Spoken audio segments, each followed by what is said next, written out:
Many times when I'm getting to know a new writer as a writing coach, I'm going to notice some little things that they have in their writing, little idiosyncrasies that are particular and unique to them.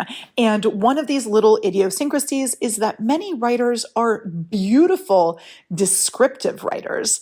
They do these amazing little tableaus with scenes, and they can describe action really, really well. And their characters are super cool. But then they fall short in one very important aspect, and that would be dialogue.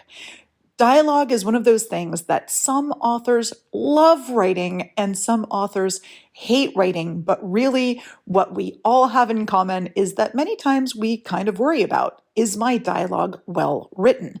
I've always been reasonably confident about my dialogue until the day I got feedback from an agent who said, yeah, your dialogue wasn't naturalistic enough, to which I was so defensive. And I went back and I nitpicked my dialogue, and I was just like, seriously, was this agent just looking for a reason to reject me? Was that the excuse? Can't I fix that dialogue that wasn't naturalistic enough? But suffice it to say that now I have even a closer eye on my dialogue, and it's become a very sensitive spot, which I don't think is a terrible thing. Now, it's only a terrible thing if you use your fear of dialogue writing to avoid writing it altogether, because dialogue is crucial in a book. I think it's really hard to have a satisfying read without at least some dialogue. So in this episode of the How to Be an Author podcast, we're going to be talking about dialogue, why it's so important in books, how to write good dialogue, how to check if your dialogue's doing its job. And we're going to be talking about some of the mistakes and pitfalls that affect so many writers and maybe you. So if you've been less than confident about your dialogue, or if you're afraid that you're going to get feedback like I did about your dialogue having a problem, this is definitely the episode for you. This is going to be a quick listen. We're going to be diving deep into the art of dialogue. If you're a writer dreaming of becoming a successful author, join me, writing coach Karena Akhavein, on the How to Be an Author podcast, your weekly source for writing information, inspiration, and motivation. Welcome to the How to Be an Author podcast. I'm your host, Karena Akhavein. I am a writing coach whose passion in life is to help authors level up. I want to help you to get to where you want to be in your writing career. Whatever success means to you, I want to help you to achieve it in less time, with less burnout, with less angst. And one of the things that can cause a lot of angst for many writers is writing dialogue. And they ask me when they first start working with me, is dialogue really that important? Yes, it is. Why is dialogue crucial in your book? It is crucial because it helps so much with character development. Now, one of the big things that authors are asked to avoid, one of the big things that writing coaches and writing teachers have to train them out of, is too much exposition, too much info dumping, too much telling instead of showing. Dialogue provides a direct window into the personalities, motivations, and relationships of characters. There's so many things that can be shown through speech patterns, tone, the way characters interact with others, the said and the unsaid. This really helps readers to better understand and connect with the characters. Dialogue's also a super effective tool for moving your plot forward. Instead of telling, you can be showing important information, conflicts, and key events through conversations, keeping the narrative engaging and dynamic. Now, remember, when I say dynamic, remember that when we're having a dialogue, I'm going to skip to one of the biggest mistakes, is the dialogue that's happening in a vortex or a black hole or a white room, where basically you've got two floating heads having a conversation. Remember, the dialogue isn't just about what's being said and how it's being said. It's about what the people are doing, where they are, and all that other stuff while they're speaking. Also, when it comes to conveying emotion, there's only so much that action and description can do. I think that when you have dialogue, you can add depth and nuance to how you express the feelings that your characters are having. You can also show a tension between what they're trying to express and how they're really feeling inside.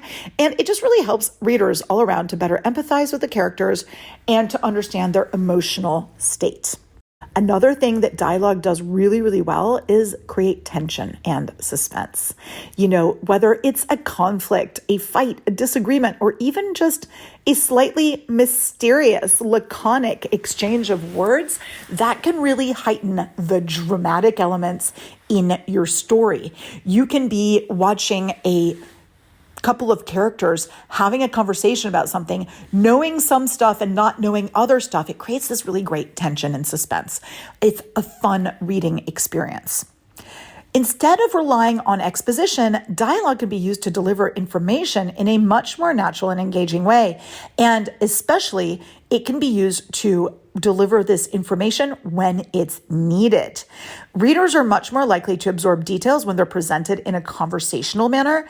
And also, it's just a great way to avoid the dreaded info dumping in a way that's just super cool and really serves your plot well. Also, remember that dialogue mirrors the way people communicate in real life. When you include a natural conversation with interruptions, misunderstandings, it makes your narrative feel authentic and relatable. And again, it feeds that all necessary tension in your book, and it can really feed the conflict. If there's a misunderstanding, if there are things that are being unsaid, all of that stuff is really great. The way characters speak can also convey super important information about the setting, the time period, the cultural context. People have different dialects, there's slang, there are language choices that different types of characters can adopt, and that helps to immerse the readers in the world you've created all the more deeply. Also, dialogue is great when it comes to pacing. It breaks up your narrative. It prevents text from becoming too monotonous. When you have well-structured dialogue, this really helps with your pacing. So one of my tricks that I tell my authors when they're editing their work, if they print it out or if they're scrolling through it, look and see how many uninterrupted pages of text do you have. Maybe it's time to try to put in a dialogue if you're able to have one. Right? Now, sometimes we have some books where our character is alone a lot of the time. Well, maybe they can have a flashback where they remember a dialogue. It's really kind of nice to try to think of ways that you can have some dialogue that just will break up the monotonous pacing of a story. Now, what are the reasons that many writers are avoiding writing dialogue? Well, first of all, they're damn scared, right? It's challenging to write it effectively. This is really one of those things that you feel like, I speak all the time. I have conversations with my friends all the time. I should be able to write that. Well, many writers feel more confident in their ability to describe scenes or narrate events than they are to writing conversations. So they stick to what they know best. Dialogue does require a good ear for language and a strong understanding of character voice. So if you're lacking confidence in those areas, a lot of my writers who are writing in a foreign language or who are newer to the whole writing thing, they're going to avoid the dialogue because they're scared of sounding unnatural or flat. Even writers who are absolutely fluent, English is their first language, everything else, they can be writing beautifully when it comes to their descriptions. And then I'll see their dialogue. I'm like, where did this come from? It's pretty funny. Crafting realistic dialogue that flows naturally and reflects the way people actually speak can be really tricky. And it's even trickier when you consider that actually many of the things that are said in real dialogue shouldn't make their way into your book's dialogue. That's the problem. It's the balance of authentic speech patterns, but also not info dumping through dialogue and also not having the throwaway dialogue, the thing where you're asking your friend, how was your weekend? My weekend was great. Oh, what'd you do? Not much. you don't want to put that in your book unless one person's lying to the other one and you're showing the tension, right? So dialogue often serves, as I said, as a vehicle for conveying important information, but many times newer writers or writers who are less confident about writing dialogue, they are going to do the exposition through their conversation. They're going to have these blocks of dialogue that are paragraphs long. And I'm like, no, no, no, no, no. So then when I tell them, no, you've got too much exposition, they're like, you know what? It would be easier to just narrate this. And so then they go back and do that instead of integrating it into dialogue. And that, my friends, is a mistake. You've got to trust your reader to be able to intuit certain things. And also you've got to realize what is crucial information versus what's information that you as the creator of the story find interesting. Remember that. So I know that some writers enjoy painting vivid scenes and crafting elaborate descriptions. So they have more satisfaction in setting the stage rather than in writing the dialogue. But if you're that kind of writer, challenge yourself into incorporating your knack for description into the things that people are doing during their conversation and into the place where they are, their interactions with what's in the space. Dialogue is definitely not less important. It is not less essential, and I know that many writers think it is. And every writer has their own style and preferences, right? Every writer has a very specific rhythm to their storytelling. So, if you're hating the dialogue, don't add as much dialogue. That's fine, because your reader is going to be able to tell if you totally hate it. I get it if you have preferences or strengths in a certain area, but don't avoid dialogue altogether because it is going to limit you over time. So just keep practicing and studying. And even if you've been struggling, you can definitely improve your skills. In my course, From Idea to Published in 6 months, I have so many workbook exercises dedicated to writing dialogue. It can really help you to feel more confident in that area. So I highly recommend going in and checking out that course, From Idea to Published in 6 months. It's going to give you everything you need from writing skills to author platform to mindset, all packaged in a very convenient month-by-month format that's going to keep you moving ahead without dragging or getting lost along the way. So go to onlinecoursesforwriters.com and check out that course. Highly recommend. So many writers have gone through this and it's helped them immeasurably. All right, now let's talk about how to write effective dialogue because there are many pitfalls. Dialogue is crucial, but you do need to strike a balance. Too much dialogue without sufficient narrative or description can also be overwhelming and confusing, right? So you need a well-rounded story that combines the dialogue with other elements. That's what gives us this good reading experience. So what can you do to write better dialogue? Of course, listen to real conversations. How do people speak in real life? Notice the rhythm, the pacing, the way they express themselves, the movements they're making when they're speaking. So be a little bit of a stalker, go to a coffee shop, observe some stuff, listen in. This can really help you. But also you want to be sure that you realize that sometimes real conversations have fluff, things that you don't need to incorporate because it doesn't feed your story. So there's always that. Make it sound real, but also make it serve your story. Very crucial. I also say that each character should have a unique voice, right? Consider their background, their personality, their experiences. A firefighter might speak differently than a college professor, for example. Make sure that you know these differences and that you represent those differences, but don't go overboard. You're trying to write characters, not caricatures. Remember to show, not tell. So you don't want to have a character say, I'm angry. You want to show their anger through their words, their actions, their gestures, the silences, all of that good stuff. And also remember that people don't always say exactly what they mean. Include subtext in your dialogue. What characters don't say can be just as important as what they do say. Remember that when a character is asking another character a question, half the time in real life, when you're asking somebody a question, that question, unless you're in an interview, and even then, that question isn't always exactly answered, right? Some characters can bend the truth. Some characters can lie by omission. Some characters can be avoiding something so they don't hurt somebody. Think about all of those things. And remember, keep it concise, no long meandering speeches, cutting out unnecessary words, making sure, again, this is so important. I can't drive it home enough. Each line serves a purpose. What's the purpose? It's advancing the plot, it's providing information, but only crucial information, and it's revealing character. One of the things that too many writers do is that their dialogue sounds wooden because they're not using contractions, or they're, dragging things out and they're saying things in a way that's far too formal. Look at that when you are editing. It's going to be pretty important to be really objective about this. And also, punctuation matters. You don't have to punctuate things in a formal way. Commas, dashes, ellipses, all of these things help readers to understand the pauses and emphasis in the dialogue. And finally, of course, read it out loud.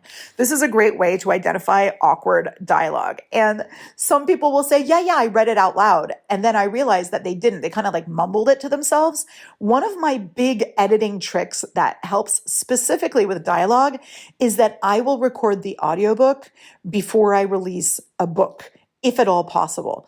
Recording that audiobook, believe me, when you know that somebody's going to be listening to that dialogue and you're having to perform that dialogue in your audiobook, it starts to sound pretty awkward, pretty fast. Believe me, you're going to be editing that stuff so fast. So when I say read it out loud, I mean read it out loud, like act it out. Don't just think that mumbling is going to fix that. It doesn't. And don't forget to mix your dialogue with action and, like set directions almost. You don't want these talking heads. Vary the sentence structure, just like in prose, right?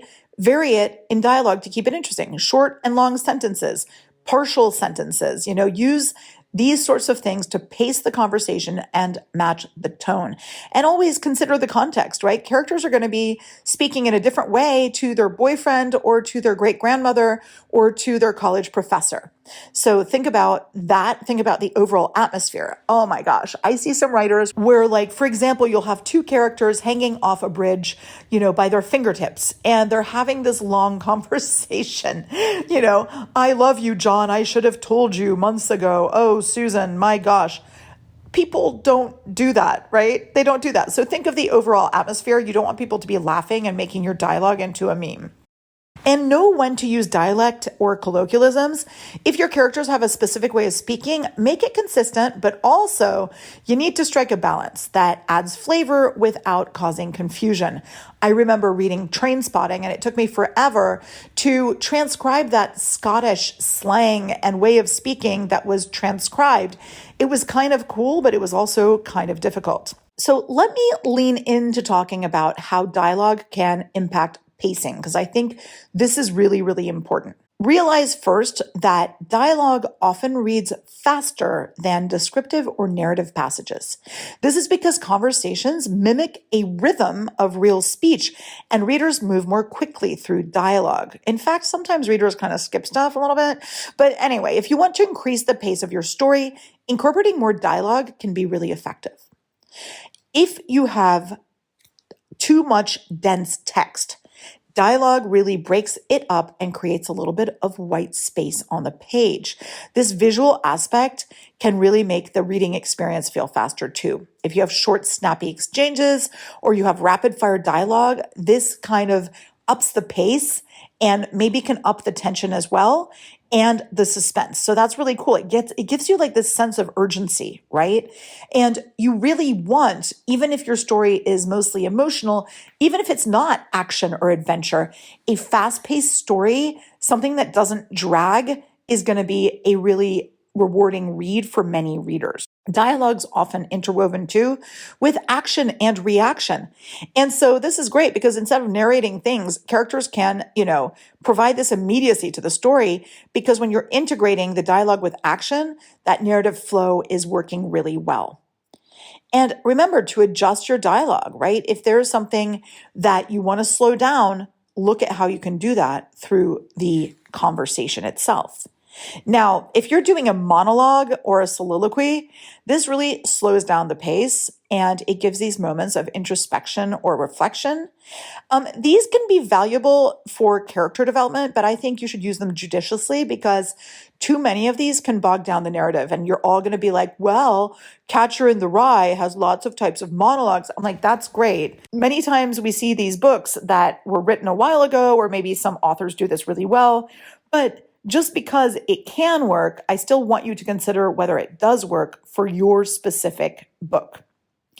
And also remember to use silence and pauses within dialogue, right? A well-placed pause, something where there's an ellipsis, a character says something, the other character looks at them. There's this pause and you're waiting, and this really works very well in a story. Now, in terms of what percentage of my book should be dedicated to dialogue? A lot of writers ask me this. They're like, what do you think? And I say this can really vary so widely depending on the genre and depending on your style, depending on your story, right? But just kind of think about, there's some general considerations, right? When you're thinking about the balance between dialogue and other narrative elements, just think to yourself, okay, what's my genre? Is it a fast-paced thriller? Is it a literary novel? How much introspection do I need? How much dialogue do I need? How much action do I need, right? What's the pacing? How many action scenes do I have? Like, is my book more action or is it more introspection? And is my story heavily relying on character development and relationships? Or is it just like a single character and, who's going on some kind of journey, right? And also, different writers have different styles that include more or less dialogue.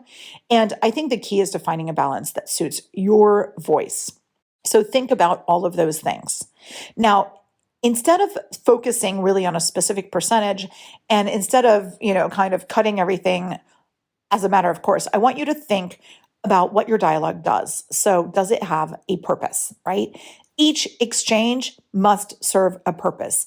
So a lot of younger, newer writers, they write this banter and they love writing banter. And maybe this is just me being on the older side, but I've been around a while. I've read a lot of stuff, including works by younger writers that work really well.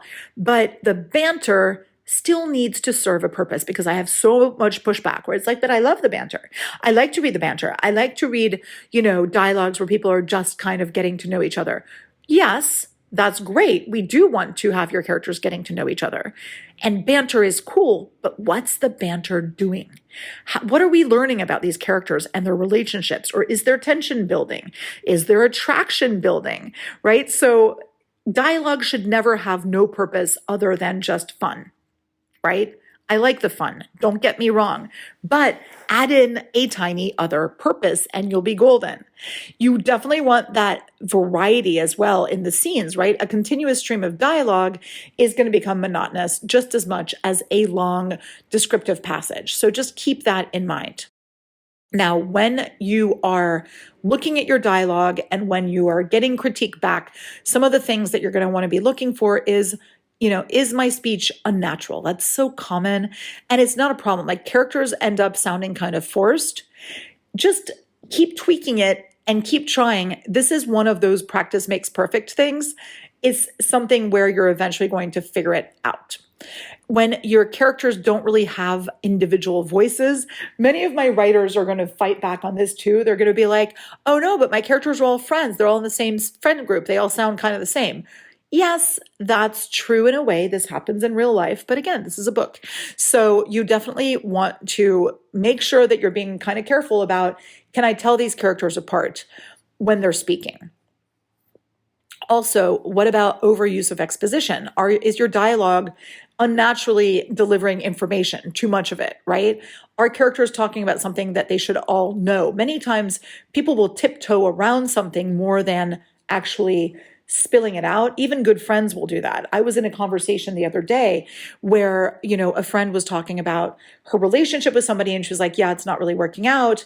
And, she said, yeah, there's some issues there. And she's a good friend, but she's not really sharing the nitty gritty of it. And then somebody came out and asked, well, what happened? And she said, I'd rather not talk about it.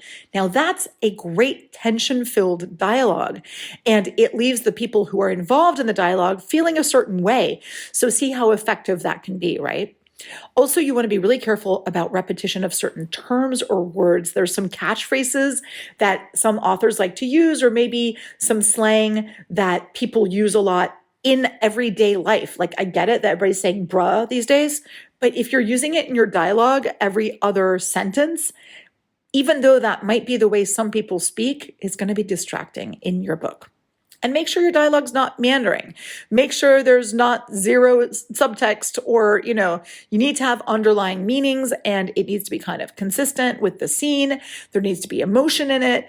And, also, this is really, really important. Many times writers are going to say, oh, okay, so dialogue tags, pretty important, right? He said, she exclaimed, she cried. It is only important to use a dialogue tag when it is needed to explain who's speaking and how. Many times, people have too many dialogue tags. And other times, I have writers who don't have the appropriate dialogue tags. So it's very important when you have a dialogue, be super careful of, does the reader know who is speaking? Do I need this dialogue tag? Can I take it out? How's it going to work? So use things sparingly, strike that balance. That's going to be really great. And remember that your action beats, the physical actions, movements, expressions, all of these are crucial to keep your scene from feeling static. Don't forget that a lot of communication is nonverbal, right? Body language, an expression, somebody's hand on your arm, all of those things can speak volumes. So remember that when you're writing dialogue, you're going to be wanting to seek out some feedback. It's such a valuable part of the writing process. If you want to know how your dialogue's working, you can always contact me. I can do an editorial assessment. I can let you know in a crucial scene, how is your dialogue? That's something that you can find on my website, creativeandwritingcoach.com. And just getting that done can give you so much confidence that you can carry over to the rest of your work. It's a great budget-friendly option for getting some crucial feedback. And dialogue is one of those areas where I highly recommend you doing that. You'll be happy you did. Thank you so much for joining me on this very important episode of the How to Be an Author podcast.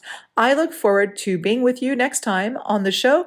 And if you have any questions about writing, please don't hesitate to reach out. You can email me at karena@spalmorum.com or just head to my website.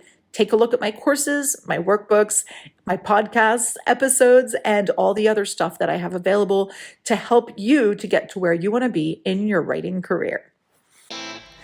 If you have any pressing writing-related questions or would like to be featured on the How to Be an Author podcast, please feel free to reach out on my website, creativeandwritingcoach.com.